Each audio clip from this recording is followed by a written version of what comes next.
Hello, BookTube.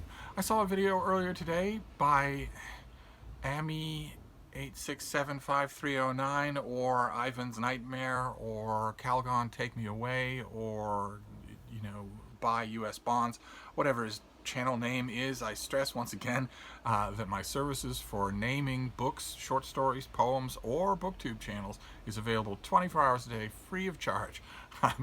but whatever it's called, he has a wonderful channel, and he was talking about what he considered one of the strangest episodes in James Boswell's enormous life of Dr. Johnson.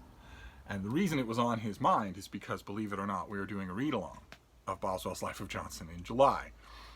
Matthew at Mayberry Book Club and I are doing a read-along, and a whole bunch of people that have contacted me and said, well, all right, now's the time.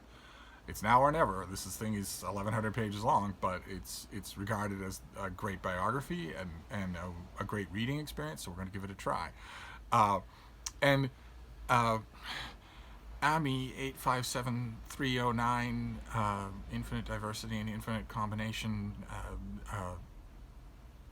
Don't Squeeze the Charmin, Ivan's Nightmare, or whatever his channel is called, wanted to draw attention to one particular incident in the book and just talk about it a bit, about how strange it was. And I thought it was really interesting. I want to do a little bit of a response video myself. First, I will give you the incident as he did, although I'll link to his video because it's well worth your time.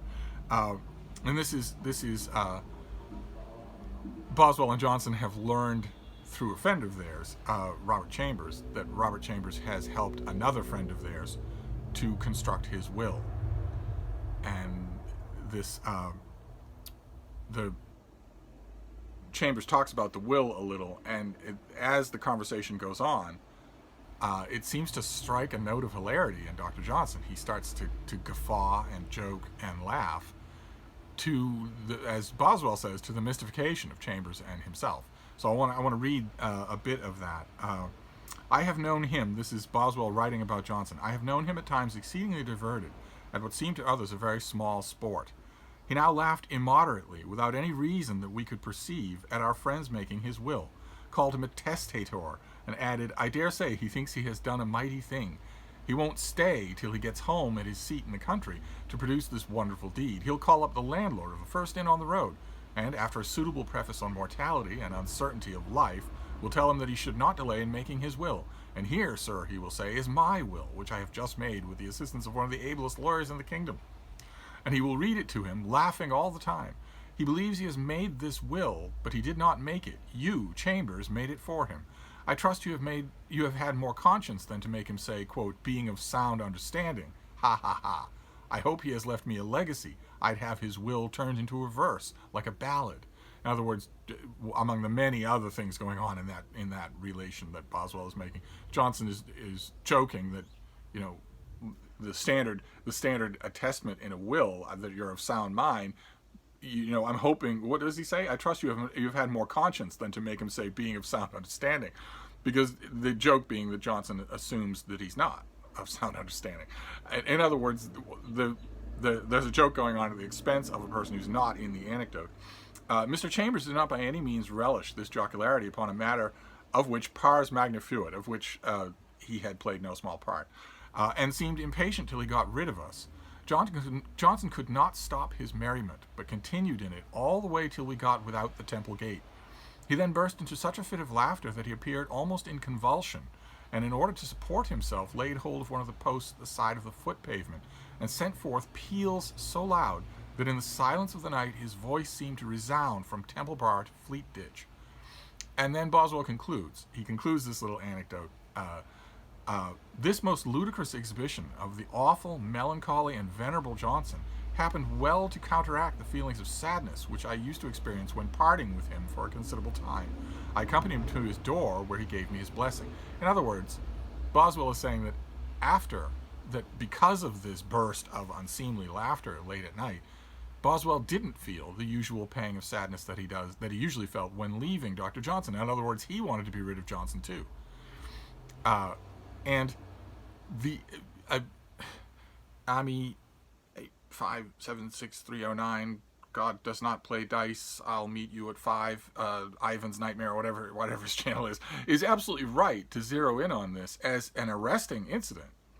And I might also point out, uh, Boswell has this. We're going to encounter this when we read this book in July. Boswell has this skill. I don't think he was completely aware of it himself, but he has an amazing dramatist's ability to bring a scene to life with a tiny amount, an economical amount of effort, so that forever afterwards, those of us who love reading this book and who love reading the essays of Dr. Johnson or the journals of James Boswell will forever afterwards, centuries later, we will almost be able to hear those peals of laughter late at night, with Johnson hanging by a pole, laughing his head off. I think that's wonderful. And really, a reader in 2020, what wouldn't we give to be in the neighborhood and to hear that laughter? And what about the people who were in their beds at midnight or 1 or 2 in the morning or whenever this was and heard those peals of laughter? Did it occur to any of them that they were hearing laughter that the world would one day miss, that they were hearing something special? I don't know. I don't know if any of them had any idea what was going on, but that's a wonderful little moment. And the point that I want to make about this little incident is that that moment might not be true. The thing to remember here, there are a couple of things to remember in this little incident. One is that Boswell could be making it up, or more likely, drastically exaggerating it. Drastically exaggerating how much Dr. Johnson was laughing, in what way that business of it being almost a convulsion sounds much more like like Boswell than it does like Johnson. And also, as I mentioned, the other thing that's missing here, and the thing you always have to keep your ear open for, is what Boswell isn't saying. What point isn't he making? We won't for the minute conduct what is a very good exercise, which is to compare incidents in the life of Johnson with the same incident in Boswell's own journals. If they're recorded in both places, they're often significantly different. And usually the incident in Boswell's life of Johnson is played up. It's exaggerated. The tics and quirks and idiosyncrasies of this great man are exaggerated in the book in order to help it sell. But another thing that I mentioned that the thing that you have to listen for that isn't there is the nature of the unnamed friend who had his will made by Chambers. If that man is a buffoon, or if that man is at least considered by Dr. Johnson to be a buffoon, then a whole new avenue of interpretation of this little event opens up, right? Then it's not Johnson being irreverent about the idea of someone making a will. It's Johnson being irreverent about the someone, which would line up with the details, because Johnson isn't just laughing at the idea of this guy making a will, right? He draws a dramatic little incident. He says he's laughing at the idea, the picture of this guy stopping at every inn along the way to brag about the will and to be sententious about it, to lecture landlords about how you really ought to make a will of your own. All of that seems more like an attack on the will maker, the testator, than it does either Chambers or, for instance, the propriety of whistling past a graveyard. In other words, there are always many things going on in Boswell's life of Johnson. One thing you always have to keep in mind is what is Boswell prettying up or dramatizing, over dramatizing. Two is, what is he leaving out? What is he not mentioning? What's not present in the anecdote that you need to know about? And the third thing, and here it applies not only to Boswell but also to Chambers, the third thing could be just that they're not getting what Dr. Johnson is doing, that he's operating on a level that's deeper than what they're seeing. I myself don't believe much of this anecdote. I believe there was a lot of laughter late at night. I'd be willing to bet that Boswell joined in on it and felt bad about it afterwards when he wrote up the incident. I'd be willing to bet that he joined in on the laughter, and that all three of the men thought that this friend who made his will was a bit on the preposterous side. But if it did happen, the way that it is, the booktuber who brings this incident up, whose video I will link to, asks the question. He ends his discussion of this little moment by asking, has this ever happened to you, where you were just seized by unseemly hilarity and couldn't stop yourself from laughing? And of course, I think that's happened to all of us, but I remembered not so much the times when it happened to me as the times when it was dramatized. Like, for instance, on the great show The West Wing, there's an episode where the First Lady's privateering past. Her ancestors were privateers during the America's colonial era, and so the daughters of the American Revolution want to oust her from their community. And C.J. Craig, the White House press secretary, wants very much to stop that from happening. Or by this point, maybe she was the chief of staff, but one way or another, she doesn't want the first lady to be humiliated, so she makes up an award. She says, we'll give this lady from the Daughters of the American Revolution a made-up award to placate her so that she will be nice to the First Lady. And everybody around CJ during the episode thinks that the whole squabble is ridiculous. And CJ's telling him, no, it is ridiculous, but we have to take it seriously. This thing could blow up in our faces. So when we meet with this woman later today, you are all going to take it seriously. And then when they get into the room, the woman stands up. I don't know the name of the actress who does her, but she deserves an Oscar just for introducing herself, because she stands up and says, "I'm Marion Coatsworth, hey!" And it's C.J. Craig who loses it. Completely loses it in the scene. Everybody else is maintaining their composure. It's C.J. Craig who suddenly can't stop laughing. And that scene in itself was an homage. The writers of The West Wing were doing an homage to a very famous scene from the Mary Tyler Moore Show decades earlier, where a beloved children's figure from the network, Chuckles the Clown, is marching in a parade when a rogue elephant spots him. Chuckles he's marching as a peanut. And an elephant in the parade goes rogue and shells him, and Chuckles dies. And Mary Tyler Moore is mortified. She's grief-stricken and horrified that everyone else around her thinks it's funny that an elephant kills a clown dressed as a peanut in a parade.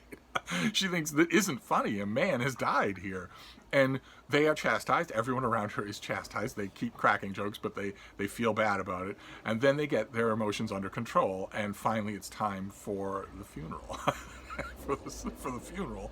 And when the priest gets up to say a few solemn words about Chuckles the Clown, it's Mary Tyler Moore who loses it. Completely loses it. She tries her hardest to hold on and not break up right there in the crowd of mourners. But she can't.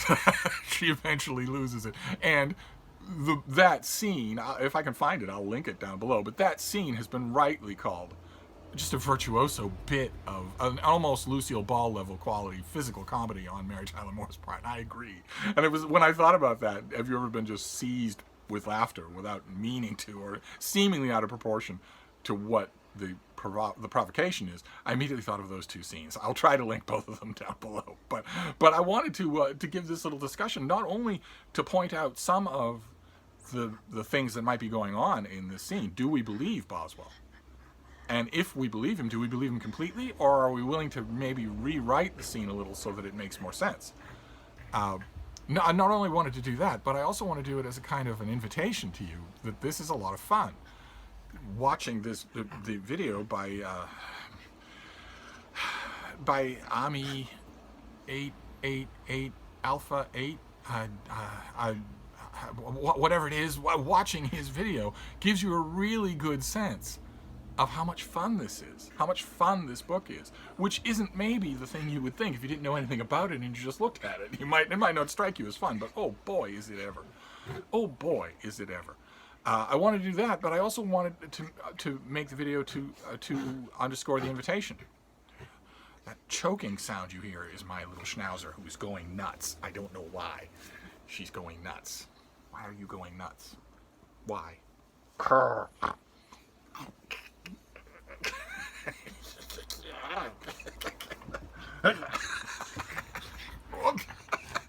She's going nuts here. As I was saying, I also wanted to invite you to join along in this Johnson July. This is going to be a lot of fun. This is a great big book, but there's a reason why people love it. And there are a whole bunch of reasons. One, the main reason is how intensely enjoyable it is. So I wanted to make this a sort of informal invitation, because that event is going to start. July is right here. It's right here upon us. So we will be doing the first 250 pages next weekend. So you might want to break the book down off your shelf, or in this case, download it free off Project Gutenberg, and get to work. So not that it's work, it's really pleasure. But I'm going to wrap this up for now, obviously, because I have some sort of major insurrection going on, and I'm not sure that my hand is going to survive. But I will be back. Thank you, BookTube.